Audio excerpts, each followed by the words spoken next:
So it's all to play for still. I think so. Do you want to bet against us?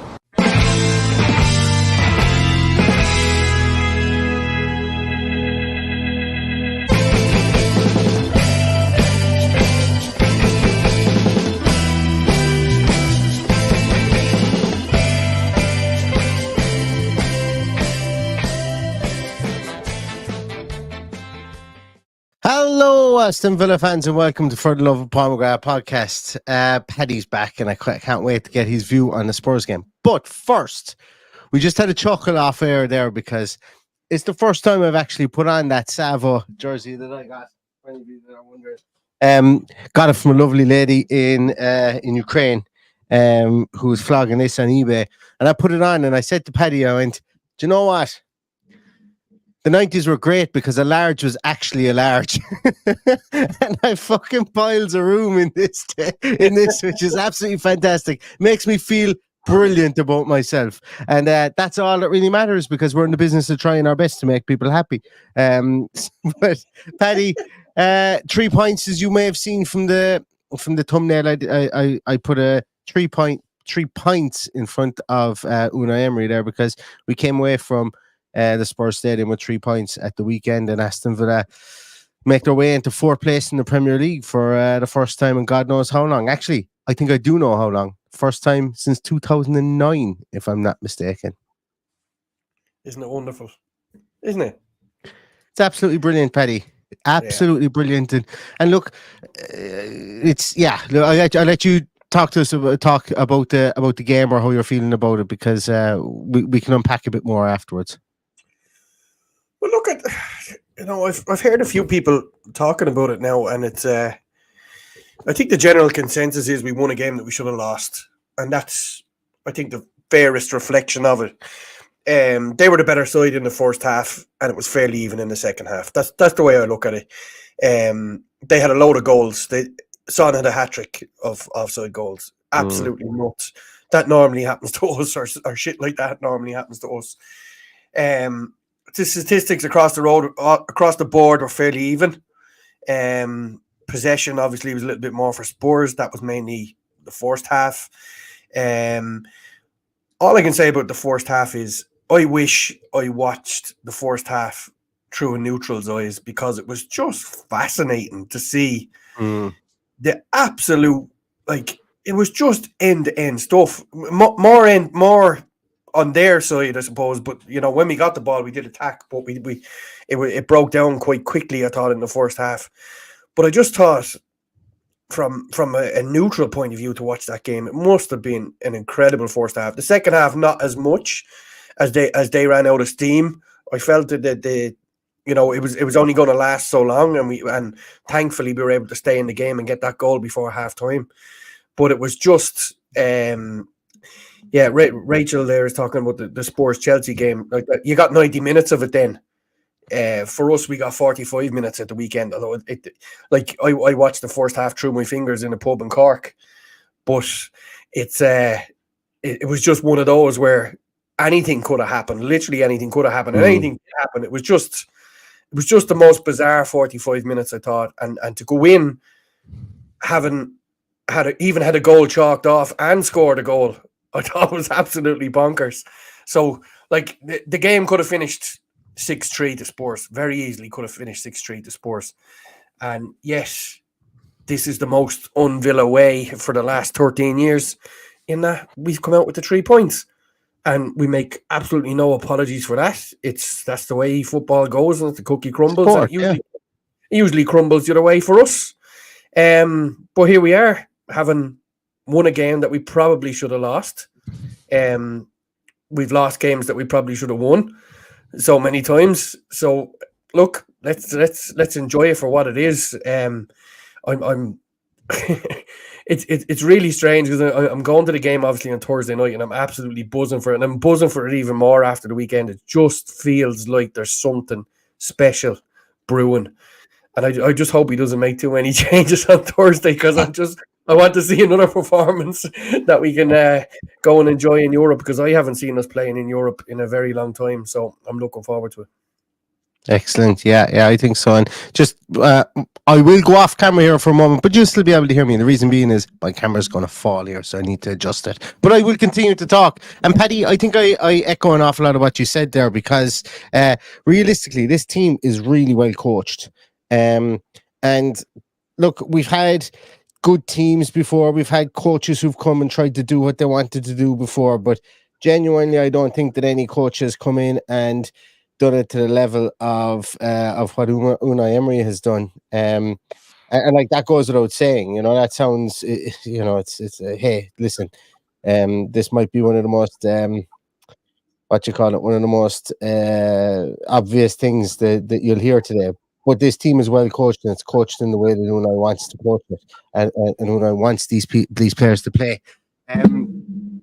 And the difference, I think, is that we need, as a club, Aston Villa needed that. Aston Villa needs to have the perfect storm of the manager and some of the players that can come in and do what he wants to do.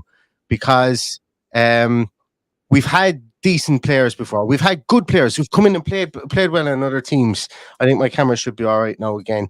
And we've had guys that have come in and played well on other teams. There we go. Like I always go back to Charles Nzogbe. Charles Nzogbe was really good for Wigan. He comes to Villa and he wasn't very good in a lot of parts. We've had tons of those players. Even Ireland, Danny Drinkwater.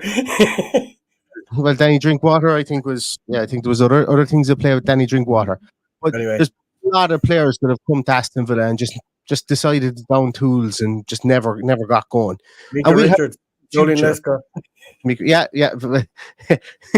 Get him in the comments there for anybody. Sasa Churchill was the one who started it off for me, and he probably wore this jersey I'm wearing at the moment. But we've had those players, and we've had decent managers. What we have now is we've got a really good manager who's kept the players, kept the core base of players that he had, added a couple of players in. He's elevating the player based on his ability as a manager. And that's beautiful to see. And they're the margins that clubs like Villa need at the moment when you're playing in a pond with a team that can go in and spend €1 billion and not have any sniff of financial fair play and propriety because of the way they've done it, as Chelsea have done. So Villa need to have the perfect storm. They need to have and I'm not saying that this is the perfect storm, but it's fucking as close as we've ever been. You know, it's as close as we've been in the Premier League era since the money has come into the Premier League. I'm not talking about the Brian Littles, the John Gregory's, the Ron Atkinson era of the Premier League. I'm probably talking about the latter half of the 2000s and on into the 2010s. This is as close as we've ever had it. And that game at the weekend showcased that, because we had a team that believed that they could work their plan, which was catching teams offside, and we did. Son had three goals ruled off for offside. But we also had the belief that when we weren't playing well, that we didn't need to put 11 men behind the ball. We could go out in the second half and play our way, because Unai Emery made changes at halftime, brought on 2 guys at halftime that completely changed the complexion of how we attacked. We had an attack on the right-hand side. We weren't in ultra-defensive mode. We gave them something to think about there. And then what we did is we took off Diaby. I think at the time he wasn't going well, but at the time I was scratching my head because of the pace he had against those two centre halves who weren't centre halves. But he brings on somebody who sits back and sits further back and treads passes like Tielemans, and it comes to fruition because it was Tielemans that plays the ball into Watkins for the goal. So like, it's just brilliant to see a win like that, as you said, a win whereby Villa normally would go to that game, defend like mad for 90 minutes and let it all run down their leg at some stage. It didn't happen. And for once, we came out of there going, professional performance, job done, and let's on to the next one. That's a signature win. And we've got some tough games coming up against City and Arsenal, and against Brentford, and against Bournemouth, and against Man United, and against Sheffield United. And every game we play from here on in, we would be marked men. But I think there's still a few more surprises where we could be coming out of, the Emirates, kind of rubbing our hands, going, that's a good point to get away from home. This is a good point to get away from home. This is a good win to get away from home. Let's hope that continues, because it's going to be our home form is going to keep us where we are in the league, and our away form is going to catapult us higher. So well done to everybody, and well done to Unai Emery. I spoke way too long there because I rambled at the start trying to fix my camera, but I did get back on track and back on point afterwards. Look, we could ramble all day about this game. It just had everything, as I said, and we will come up against periods in the next two home games against City and against Arsenal, which were similar to that first half. And I wonder now, do we know what way we have to line up to play against that kind of attack? So I wonder, does that affect what he does in the next week? How we played in that second half, and how much of a difference the two players that come on made? Because let's face it, we've got. Like we know we've got a really good player in Tielemans. Everybody thinks it took him a while to settle. Maybe it did. I always had faith in him. I think he's an incredible player. I always enjoyed watching him when he was with Leicester. And we have the rebirth of Leon Bailey that was playing in the Bundesliga, albeit it was for 45 minutes. If we can bring him on and do that for 45 minutes, the bit of skill he showed and the close control that he showed, it was just, if Messi had done it, they'd been showing it for forever. But it's obviously not newsworthy for Leon Bailey to do it. And it was just a joy to see this guy who we've seen fall over the ball at times has all of a sudden got his mojo back, and he's just playing without fear and enjoying himself. And that's what we need to do in that part of the pitch. And it's just amazing. Even though he did do it in his own half, which worried me a little bit. I think what you say there once again goes back to what I said. You can imagine there's been a big Basque arm around his shoulder for the last 6 months, telling him he can do it. And sometimes it takes somebody, like, if somebody knows they can do it, it's like a golfer gets the yips. It's like a darts player gets dartitis. It's like a Sunday League soccer gets a few pints the night before. It's these things happen to players, and they know they can do it, but when they go out, it just isn't happening for them, and they get inside their own heads. And like as you said, I can't name a player on this team that isn't looking happy, because a winning team is like the tide that rises all boats. It really does. And that's why he's happy, because he's found a niche for himself. He's found a niche for himself within this team. And that's a beautiful thing, because he likes himself. I know at the start of the year, Tielemans was taken out of context about wanting to play more football. Look what it's done for him now. He's playing some really good football when he's brought into the team or when he's brought on. And he knows he's a functional part of this team. And Diego Carlos knows he's a functional part of this team. But it's definitely something that needs to be remarked on, and it goes back once again to Unai Emery, the arm around the shoulder, the man management. So Martin O'Neill was considered a man manager. Times he could give you a shoe in the hole. At other times he could put his arm around you. If he liked you, he was putting his arm around you probably a bit too much. But I think the beauty about Unai Emery is that the respect he just has because of what he's done. And I think he's a very empathetic person, and I think he does think before he talks, and that's huge. And there isn't enough of that going on in any side of the football world at the moment, specifically in whether it be talk radio, whether it be even just a normal Twitter thread. There's not enough thinking before people are talking.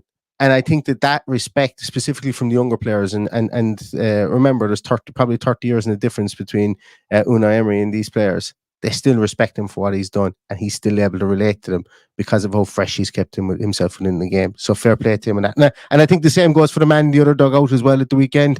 Ange, that's one of Ange Postecoglou's probably biggest traits, is he can sit down and he can probably have a conversation about stuff with players, albeit English being his first language, but he's relatable and he's believable to the players. And that's why they played out of their skin for him at the weekend and wilted, because they had no options coming off the bench.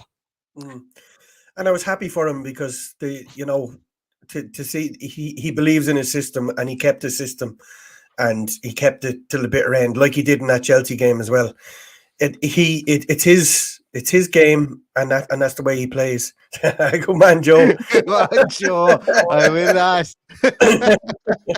And look, they were excellent in the first half, despite all the injuries and suspensions that they had. They were excellent, and in time to come, and maybe with a bit of money spent, they're going to be even better. So that you can't be ruling them out. Albeit they've got Man City at the weekend. They've got, it's unfortunate the way those injuries have come, but look, it's a really good win for us. It didn't matter how it really came, but we got there. And these are the ones that we will remember. Like that, for me, this is probably sweeter than the 6 against Brighton, because we were down and out. We looked a beaten Docket on 43 minutes, and it worried me how we were going to get back into the game. And then Pau Torres, after missing arguably an easier header, pops up with that goal. What a pass in from Douglas Luiz. What a ball. Absolutely on the money. And I suppose we have to give a bit of credit to Austin McPhee, if that's what he's teaching them how to do. And just everything we do with set pieces seems to have a meaning to it. So, look, we've gave out about him in the past, or maybe we listened to past managers giving out about him. I don't know, but he's earning his pay packet now, and there's a lot of people in and around that squad that are earning their pay packet to have us where we are today. And look, it doesn't get any easier. We've Europe Thursday night, followed by Bournemouth, Man City, Arsenal, and then into the Christmas period, which is always hectic. I suppose the Brentford, Sheffield United, Man United, I think, and then it's turn of the year. So Burnley, yeah. So I think it's 9 games in December. Is that correct? Is that what I read? Or 9 games? I saw somebody put it in the comments.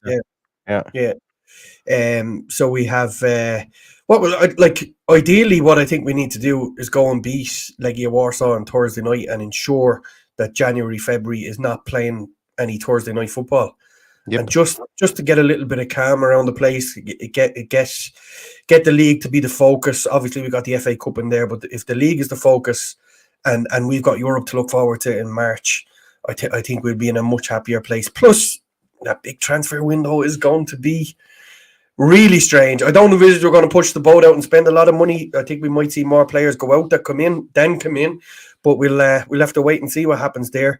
But we are in an extraordinary place as Villa fans. I really thought we were going to. Do you remember that time we were stuck in 12th and we couldn't get out of it? I really thought 11th, yeah. Fifth was going to be the new 11th, but it was brilliant to get the 3 points at the weekend and to be 2 points off the top. It does make you kick yourself a little bit about that the Nottingham Forest result, because how sweet would it be to have those 3 extra points to play with? But anyway, I'm being greedy now, and I don't mean to be greedy. I'm really grateful for where we are, and like I said it last week, how refreshing it is to wake up on a Monday morning, albeit a little bit hungover this Monday. It's refreshing to wake up and not be hungover from a terrible game the day before, or a terrible result even. The game wasn't perfect, but the result was perfect. Yeah, I agree. I absolutely, and that's a fair synopsis. And like, I think I was very much so after the game. I was guarded with regards to that, as in like the first half.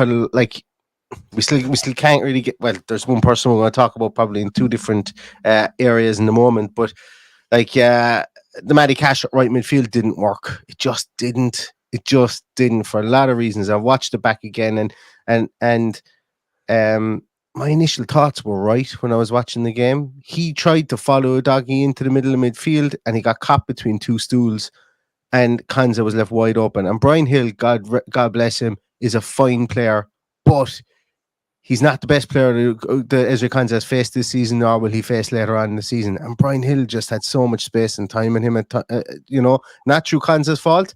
He could kind of do what he wanted at times, and it was that setup against Spurs didn't work because of how they played their fullbacks. And it was probably why he played this setup was to see if it would work, bringing Matty Cash into the central midfield, because we know Matty Cash's midfield experience as well, to follow Doggy. But it just didn't, and it made Konsa look worse than he is. The piece that I would like to row back on from what I said afterwards was, I said that was Konsa's worst game probably under Unai Emery. And looking back on it, I don't think he was particularly poor. I just think he was playing the fullback role as a centre half.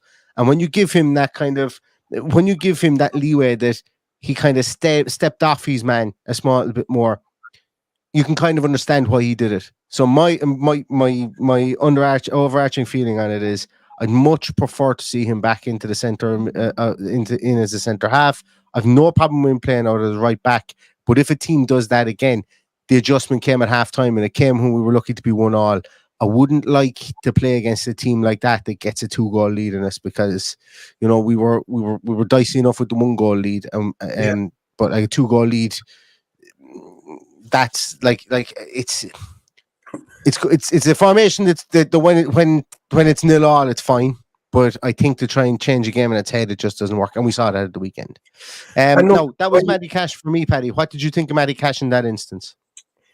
Well, look, I think the credit has to be given here to Unai Emery. And the reason I give him such credit is, having been a manager myself and known that how pig-headed managers can be, the easiest thing in the world was to leave things the way they were. But not our manager. He put his hand up, made the 2 changes, and changed the game. And that's what I love about him. I love that he just has that in his that's in his makeup. Okay, there's no point in sitting on this till 60 minutes. Let's do it now. Take off the 2 players. Let's change things up. Let's see how we can affect the game a bit better in the second half. And by God, those changes I thought were excellent. And it's just exactly what we needed. And that's where the credit needs to go. I don't have much to say about Ezri Konsa. I don't like him at right back. I've said it many times. I think either a right of a 2 or right of a 3 at the back. I think that's the only position we can play him. And I don't mean that in a derogatory way. He has been one of the best players this season, 100%. And he has improved so much under Unai Emery. So I'm definitely not saying that he's not capable of doing it. I would just prefer him to play in the middle, either as at the right of a 2 or the right of a 3. That's where I would prefer to see him play. I think it was the wrong game maybe for Matty Cash in the middle of the park. Maybe that was next Sunday to see how he gets on against Bournemouth. I don't know. It's just I thought it was a bit strange looking at the setup, and I think he got it right when he changed things, in fairness. And Bournemouth are a bogey team. We'll get onto those later on in the week as well. Now, Paddy, there was a certain incident as well, and something, I suppose, look, we never like to see players going off injured, and Rodrigo Bentancur was caught by Matty Cash. Look, it was an ill-timed challenge. He wasn't studs up, it wasn't anything like that, but I won't influence you anymore in trying to describe it. For me, it was a yellow card tackle all day long. And Rodrigo Bentancur goes off injured, and today we find out he's going to be out for 2.5 months. Firstly, and just I'm going to be very, very narrow in the response I want from you. Let's just talk about the tackle. Let's not stray into what the follow-up question is obviously going to be afterwards. So, for me, the tackle was a trip. It was one of those where the players got away from you and you take one for the team. One of the commentators go, it's a great foul to give away. The unfortunate thing here is somebody has got injured.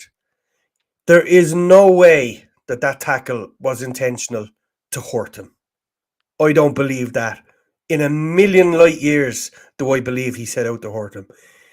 Do I believe Ben Mee set out to hurt Wesley? And he got away with that one. Go back and have a look at that one if you want to see how people get away. I think that's a bit apples. That's apples for apples and oranges, because this one was, in the middle of the field, and it was. But anyway, go on. Sorry. For me, it was a trip. It was one of those that you take one for the team, and I mean it in the nicest possible way. It was unfortunate that he got injured. Absolutely unfortunate. I actually felt this fella's gone off because he hasn't got the heart for the fight. And if he is out for 2.5 months, that's awful for him.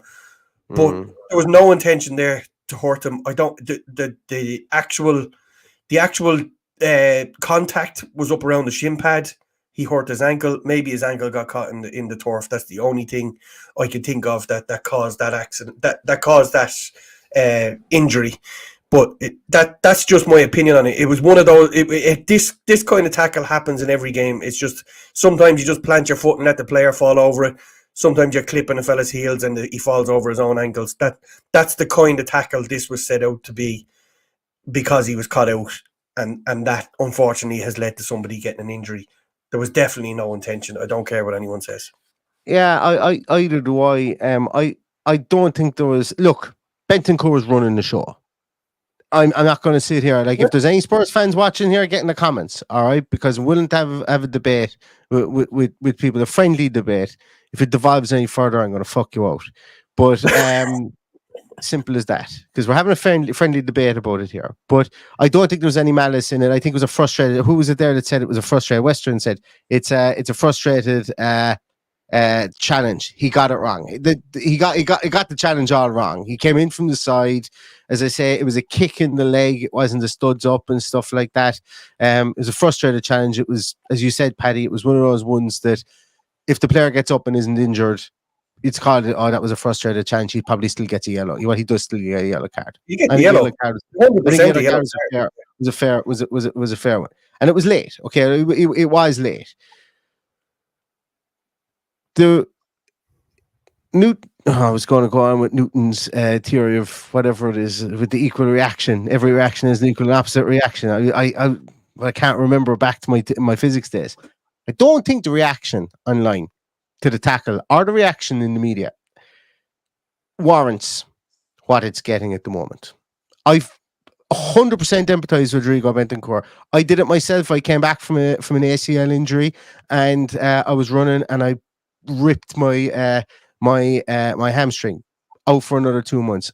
I did it in training. I fell into a divot, ripped my hamstring, and I'd say I was back 5 training sessions, didn't even get back out in the field to play a game. It's not nice, and it really hangs in the back of your head for ages. And I'm only playing like bog ball, like, you know, in the back end of nowhere. So when you're a professional footballer and your livelihood, something like that happens to you. I empathise, and we need to be clear about that. Nobody wants to see anybody get injured. We're not delighting in it or anything like that, and we're also not sticking up for Matty Cash from the point of view that we said it was late. It was an ill-timed challenge. No, I don't think anybody does any, like, he didn't deserve to get injured. Matty Cash didn't go to injure. I fully believe that. I certainly don't think that, like, the backlash that's been from it has been pretty wild. And we're going to stay away from calling people fuckers or whatever like that in this, because I don't think it warrants it. I think what it warrants is more, well, I am anyway. I think it warrants highlighting the fact that we need, like, people, like, there's a duty of care to things, like, with regards to this. Like, there's some big accounts with some big following there, wishing death on Matty Cash, talking about the Holocaust in relation to potentially his relations in Poland. That's very much out of order. That's way worse than any tackle that keeps a player out for 2.5 months. Way worse. Because that's premeditated, and that's... I'm very uncomfortable with it, is what I say. I completely empathise with Spurs fans. They're on a shit run of form. They've lost 6 players from their team through to suspension or whatever. And I know it started off as a bit of banter, and that's the thing, and that's what I'm getting at here. Started off as a bit of banter. Oh, when Romero comes back, we'll see who's the king. Then it was, when Romero comes back, he's not going to forget this. When Romero comes back, he's going to snap Matty Cash in half. Oh, Matty Cash is going to wake up dead, and I'm not going to say anything to the authorities. Matty Cash is, you know, all this stuff. Wild. Absolutely wild.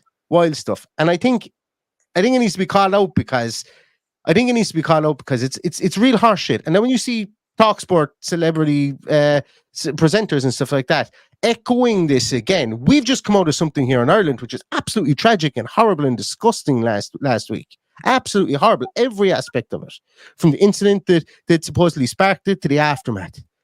Now we see this shit on, and I'm not saying that something like that's going to happen, but it's mob mentality, and it's not right. It's not right. And nothing will happen to Matty Cash. If Matty Cash gets touched, number one, Matty Cash mightn't even be all right back when we come to play him in March. But second of all, if Romero comes within 5 yards of Matty Cash, a referee's going to have his hand in his back pocket for the yellow card. Like, they'll be waiting on it. They will be, but it couldn't be more anti-sport what went on tonight. And call me old, I don't give a shit. Like, my morals come above everything else, and from a moralistic point of view, I can't get my head around it. I really can't. I would never turn around and mention anything to do to a Polish player about what some of those guys did. Anyway, that's my rant on it, Paddy. I'm going to let you go. We're now looking at normally calm measures, and that's why I've decided I'm not going to rise to any of it on Twitter or whatever, because normally calm measured people don't comment on things like that. Like, I've seen people who I know very well put stuff online and I'm just like, what? who is this person that's typing this? Because 100%. that's not acceptable behavior. You know, like, you have to put the shoe on the other foot and look at some of the tackles that Romero has put in and go, I'm sorry, but you're talking absolute bollocks. And you can't talk out of both sides of your mouth when someone fucking trips someone up and want them dead. You know, it's absolutely unbelievable. I just can't get my head around it. That you would be talking in those terms following a football match. Like, and don't get me wrong, there was guys that said similar, not as bad, but similar things about Ben Mee after his challenge 3 years ago. I don't condone that, and I call that out too. I would have called that out too, you know, and I did. To somebody who was regularly in the comments here, I told him at the time, I think you should delete that tweet, and he deleted it, and he apologized to me the next time he seen him and said I was dead right for saying it. And look, if your friend is putting that, and I did to a Spurs fan today, I screenshot his tweet and I sent it to him, and I went, is this really what you want to be engaging in?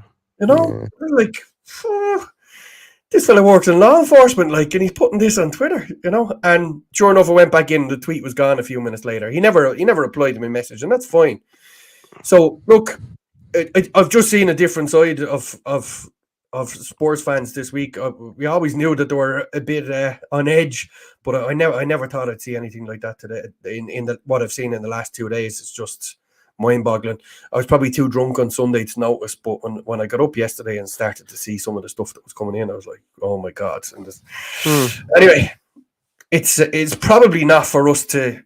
No, it's not. It's not. But at the same time, if and I suppose, look, I'm well and truly up in the high horse now, anyway, as it is. But like, sometimes we sit here and we have a good spitting match about a ref or about a player. We might say, geez, he's a bollocks, or he's incompetent, he's not good at his job. There's a hell of a lot of a difference. And I have no problem with someone saying Matty Cash is a useless right back. I hate him as a right back. He's disgusting. He's useless at his position, or he's a proper prick, or whatever. I have no problem. You can call Matty Cash whatever name you want, but like the wishing of the saying, "Oh, I want him to be purposely injured. I want him to be dead." Like, people, like, it's bonkers. It's bonkers is all I'll say. It's bonkers, and it's I can't get my head around it anyway. And if anyone sees anything that I've tweeted for that, please let me know. If I've been drunk or anything like that, I will delete it straight away, because it ain't my person. It ain't what I actually believe.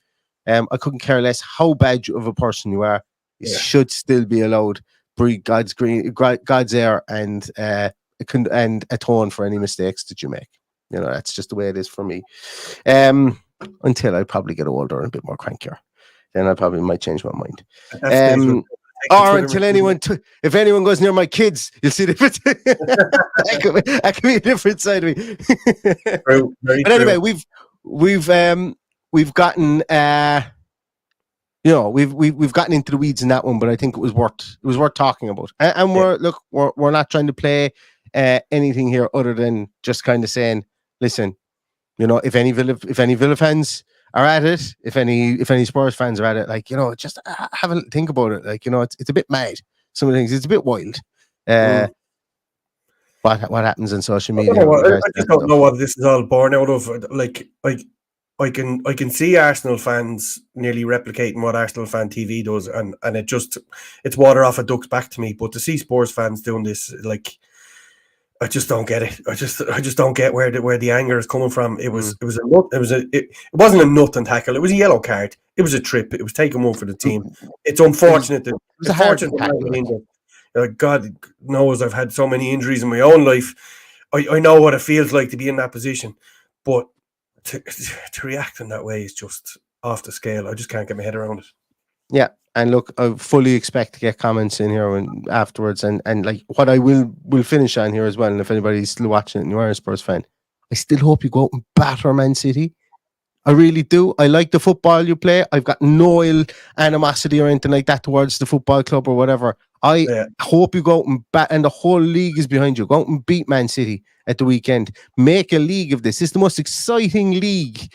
This league season, first 13 games I think that we've had probably in a good 25 years of the Premier League. And you guys have contributed to it so much, and you will continue to contribute to it because you've got a fantastic manager, you've got fantastic players, and a load of them are going to be coming back really, really soon. Go out and go out and beat Man City. If you can do anything, go out and beat Man City. And like I'll be cheering for Spurs at the weekend against Man City. And I don't hate Man City. I just want a really good Premier League. That's what I want. And the more games City lose earlier, the longer the Premier League gets elongated. I still think they're going to win it, but it's bloody fun at the moment because we're up there at the top as well. So we're up there near the top as well. So go on out and do the business the weekend, Spurs, and more than capable of doing it. If Son can stay inside, he'll get a hat trick at the weekend. There's my prediction. And that's not being facetious. That's not a dig. He's good enough to do it. I know, we were very lucky. We were very, very lucky. Yeah, exactly. I think we were very lucky as well. Right, lads. I think we're going to finish up on that because, as I say, once I get on my high horse, it's difficult for me to get down at times. And we're after 10 o'clock at night. But thanks so much, everybody, for joining us. We will be back in some way, shape, or form tomorrow for a preview of the Legia Warsaw game. As I said, Paddy, are you travelling tomorrow or are you travelling over on Thursday? I'm travelling Thursday, but I'll be under a bit of pressure because I have to get up at 2 o'clock in the morning to go for my flight. So I won't be here half 9 tomorrow. No. That's what I was saying. Some way, shape, or form. Might even be pre-recorded. Our Legia Warsaw preview as well for tomorrow. But I will be back with a team sheet tantrum for that game as well, also, and the post-match reaction. And then hot in the heels of that, we'll be talking about Bournemouth, which is a game I'm really looking forward to because we owe Bournemouth. We owe Bournemouth for like 3 or 4 bad beats that we've had against them. So let's go and look forward to that game as well. So 2 big games coming up again this week, and we will be with you for all of them. But thanks a million, everybody, for watching, and thanks a million for indulging us as we went on our soliloquies today. And as I say, football's a game. It's a beautiful game. It's a wonderful game. We all watch it and we all enjoy it. But at the end of the day, it's a game, and that's it. So Aston Villa 2, Spurs 1. Aston Villa in 4th place. Let's all smile and let's take that one to the bank. And we will be back again tomorrow with some sort of a preview for Legia Warsaw. So in the meantime, everybody stay safe, stay healthy, and all that's left to say is up the Villa. Up the Villa.